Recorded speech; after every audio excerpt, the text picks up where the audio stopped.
तळवडे तालुका सावंतवाडी तसेच अध्यक्ष रत्नदुर्ग कात उत्पादक संघ सावंतवाडी रत्नागिरी सिंधुदुर्ग।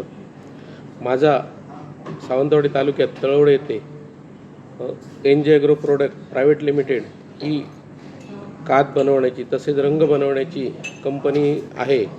तसंच माझ्या कंपनीमध्ये 18/3/2025 रोजी सिंधुदुर्ग वन विभागाचे RFO सावंतवाडीचे RFO सुहास पाटील यांनी मला त्या ठिकाणी प्रवेश करण्यासाठी लेखी पत्र दिलं। त्यानुसार मी माझ्या कंपनीमध्ये त्यांना तपासणी करण्यास दिली असता कोणताही अनधिकृत मुद्देमाल किंवा कोणताही अनधिकृत काम माझ्याकडे त्या ठिकाणी नव्हतं, तरीसुद्धा त्यांनी त्या मालाचे सॅम्पल घेतले व ते सॅम्पल आज फॉरेन्सिक लॅबमध्ये दिलेत, परंतु त्याचा अहवाल आजपर्यंत आला नाही। व त्या दुसऱ्या वेळी रागापोटी त्यांनी आपले अनधिकृत कर्मचारी घेऊन साधारण 15/9/2025 रोजी कारवाई केली। त्या कारवाईमध्ये माझ्याकडे काजू हस्क तसेच काजू हस्काचा प्लांट हे सर्व चालू होते, तसेच 2 बॉयलर होते आणि माझ्याकडे जवळ जिल्हा कृषी उत्पन्न बाजार समितीचं 13/9/2025 रोजी मी खरेदी केलेलं 5 टनच्या आसपास लाकूड होतं आणि खैराचं लाकूड होतं, जे शासनाने सिंधुदुर्ग आणि रत्नागिरी जिल्ह्यामध्ये वन उपजातातून काढून ते आज कृषी माल म्हणून घोषित केलेलं आहे। त्या कृषी मालाच्या कायद्याखाली मी त्यांच्याकडून जे लायसन घेऊन खरेदी केलेलं होतं आणि तो माझा माल त्यांनी जबरदस्ती उचलून नेऊन उपरल डेपोमध्ये ठेवला। तसेच माझे 2 बॉयलर, अन्य काद 250 साधारण ड्रम 50 किलोप्रमाणे 250 ड्रम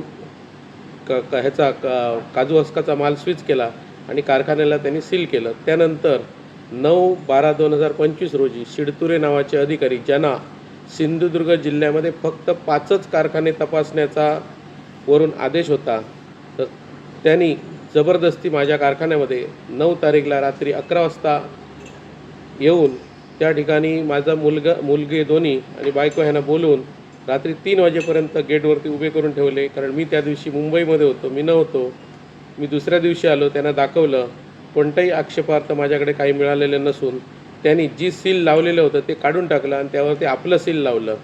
अशा प्रकारची त्यांनी चुकीची कारवाई केली आणि त्या कारवाईच्या विरोधात मी गणेशजी नाईक वनमंत्री महाराष्ट्र राज्य यांच्याजवळ तक्रार दाखल केली 23/12/2025 रोजी।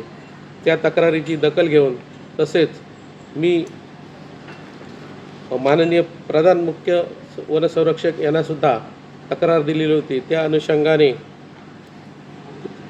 5/1/2025 रोजी मुंबई येथून नागपूर व कोल्हापूर यांना त्यांच्यावरती कारवाई करण्याचे आदेश, लेखी आदेश प्राप्त झालेले आहेत आणि त्या आदेशाप्रमाणे त्यांच्यावर कारवाई झाली पाहिजे। कारवाई जर झाली नाही तर मी 26/1/2026 रोजी सिंधुदुर्ग जिल्ह्याचे कलेक्टर यांच्याजवळ उपोषणाला बसणार आहे। 9/12/2025 रोजी शिडतुरे नावाचे अधिकारी, जे जबरदस्ती कारखान्यामध्ये रात्री 11 वाजता आपला अनधिकृत कर्मचाऱ्यांना घेऊन जो प्रवेश करत होते, त्याला मी त्या फॅक्टरीत नसताना ते जबरदस्ती प्रवेश करत होते आणि त्या कारखान्याकडे फक्त कामगार मंडळी होती। त्यांनी माझ्या मुलाला व पत्नीला फोन करून तिथे बोलवून एका महिलेला मानसिक शारीरिक त्रास दिलेला आहे। त्या त्रासाच्या विरोधात मी प्रत्येक ठिकाणी तक्रारी करून महाराष्ट्राच्या महिला तक्रार निवारण याच्यामध्ये सुद्धा मी तक्रार केली आहे महिला आयोगाकडे आणि ते सुद्धा आता रीतसर त्याचीसुद्धा चौकशी चालू होईल। कारण एका महिलेला, कारण आम्ही असं हे नाही की आम्ही दर महिन्याला आमच्या कंपनीतून GST भरला जातो सेंट्रल गव्हर्नमेंटला, आणि एवढं असून हे चुकीच्या पद्धतीने कारवाई हे शिडतुरे नावाचे अधिकारी करत आहे। पण त्यांच्यावरती योग्य ती निलंबनापर्यंत कारवाई झाली पाहिजे, अशा प्रकारचं माझं स्पष्ट मत आहे। तसेच दिनांक 5/1/2026 रोजी मी वन विभागाचे कर्मचारी हे कशा प्रकारे बेकायदा काम करतात ते माननीय महाराष्ट्र राज्याचे वनमंत्री गणेशजी नाईक यांनासुद्धा त्या ठिकाणी मी लेखी अर्ज दिलेला आहे।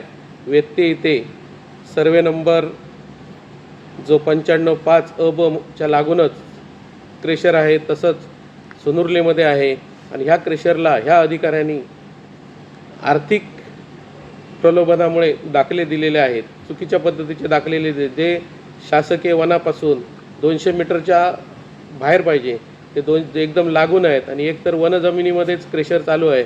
हे कोणी दिले तर ह्या इथले आरोप आहेत सुहास पाटील ह्यांनी हे दाखले दिलेले आहेत. त्यामुळे त्यांचीसुद्धा मी रीतसर तक्रार केलेली आहे. तसेच हत्तीवरती जो अमानुष हल्ला झाला त्या हल्ल्यामध्ये 2 कर्मचारी होते, त्या कर्मचाऱ्यांवरती अजूनपर्यंत कारवाई झाली नाही आणि त्या कर्मचाऱ्यांना वाचवायचं जे काम आहे ते सिंधुदुर्गाचे DCF करत आहेत.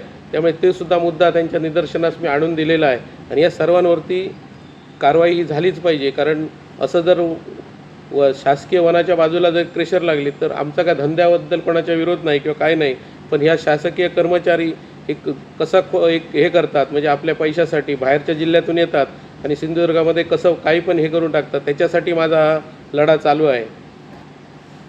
तसेच मी माझ्या कारखान्यामध्ये काजू हस्कपासून कात निर्मिती व रंग निर्मिती करतो आणि सिंधुदुर्ग जिल्ह्यामध्ये आज एकमेव माझा काजू हस्काचा प्लांट आहे जिथे कुठं कोणाचाच नाही आहे. आणि जे सगळे कारखानदार आहेत, काजू जे प्रक्रियादार आहेत, त्यांच्याकडून पूर्ण जिल्ह्याचं हस्क अधिक अर्ध्या कोल्हापूर जिल्ह्यातून माझ्याकडे येते, तसंच तामिळनाडूतून येते आणि ह्याच्यावरती प्रक्रिया करून मी रंग बनवतो. हा रंग नैसर्गिक प्रक्रियेचा म्हणजे रंग असतो. तो माशाची जाळी खारवणे किंवा इतर ह्याला वापरता येतो आणि त्याच्यामधून जो लगदा राहतो तो काद इंडस्ट्रीजमध्ये वापरला जातो. तसंच ह्या रंगाचा उपयोग हा बूट पॉलिश किंवा ह्याच्या चामड्या कमवण्यासाठी केला जातो. आणि आज मी तो मोठा प्लांटसुद्धा बांधत आहे, तरीसुद्धा ह्यांची आज त्या प्लांटला अडकाटी आहे. आज नाही बोला तरी 4 कोटी रुपयाचं कर्ज त्या प्लांटवरती मंजूर आहे, पण त्याचं कामसुद्धा चालू केलेलं आहे. पण जे ते काजू हस्कापासून सुद्धा करायचं नाही ते सुद्धा वन विभागाची त्याला अडकाटी आहे. अशा प्रकारचे जुलमी कायदे हे लोक आणत आहेत. तसंच आम्हाला सिंधुदुर्ग जिल्ह्यामध्ये आणि रत्नागिरी जिल्ह्यामध्ये प्रक्रिया करण्यासाठी खैरावरती प्रक्रिया करण्यासाठी ही लायसन्स इश्यू केलेली आहे. तसेच शेतकऱ्यांकडून खरेदी करण्यासाठी ही लायसन्स दिलेलं आहे. मग जर राज्य शासनाचे पणन आणि सहकार मंडळाने जर जिल्हा कृषी उत्पन्न बाजार समिती भक्कम करण्यासाठी लायसन्स दिले असेल, शेतकऱ्यांचा माल खरेदी करण्यासाठी दिले असेल, त्यालासुद्धा कुठेतरी वन विभागाचे अधिकारी बगल देत आहेत.